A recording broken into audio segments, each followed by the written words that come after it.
দাপুটে জয়ে সিরিজ ঘরে তুলল টাইগাররা।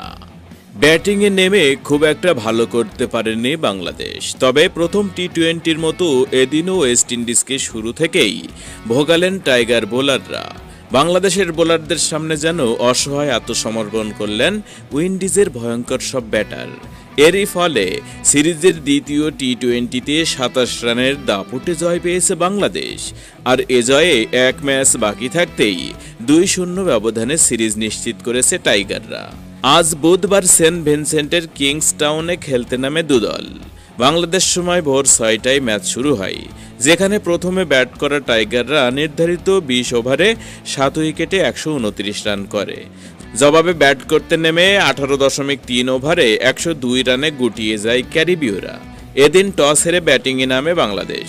যদিও শুরুটা ভালো হয়নি, বাজে ফর্মে থাকা অধিনায়ক লিটন দাস মাত্র ৩ রান করে আকিল হোসেনের বলে আউট হন।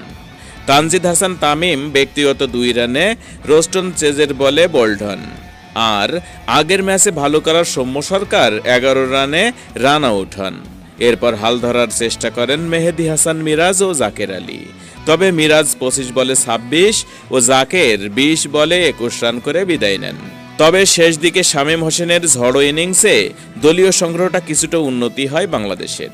এই ব্যাটার ১৭ বলে ২টি ৪ ও সমান ছক্কায় ৩৫ রানে অপরাজিত থাকেন। ১৩০ রানের লক্ষ্যে ব্যাট করতে নেমে শুরুতেই তাসকিন আহমেদের তোপে পড়ে উইন্ডিজ। এই বোলার ব্র্যান্ডন কিং ও আন্দ্রে ফ্লেজারকে তার শিকার বানান। এরপর বাংলাদেশের নিয়ন্ত্রিত বোলিংয়ে নিয়মিত বিরতিতেই উইকেট হারায় স্বাগতিকরা। সর্বোচ্চ ৩২ রান করা সেজ রিশাদ হোসেনের বলে আউট হন। আর শেষের ব্যাটার আকিল হোসেন ৩১ বলে তাসকিনের তৃতীয় শিকারে পরিণত হন।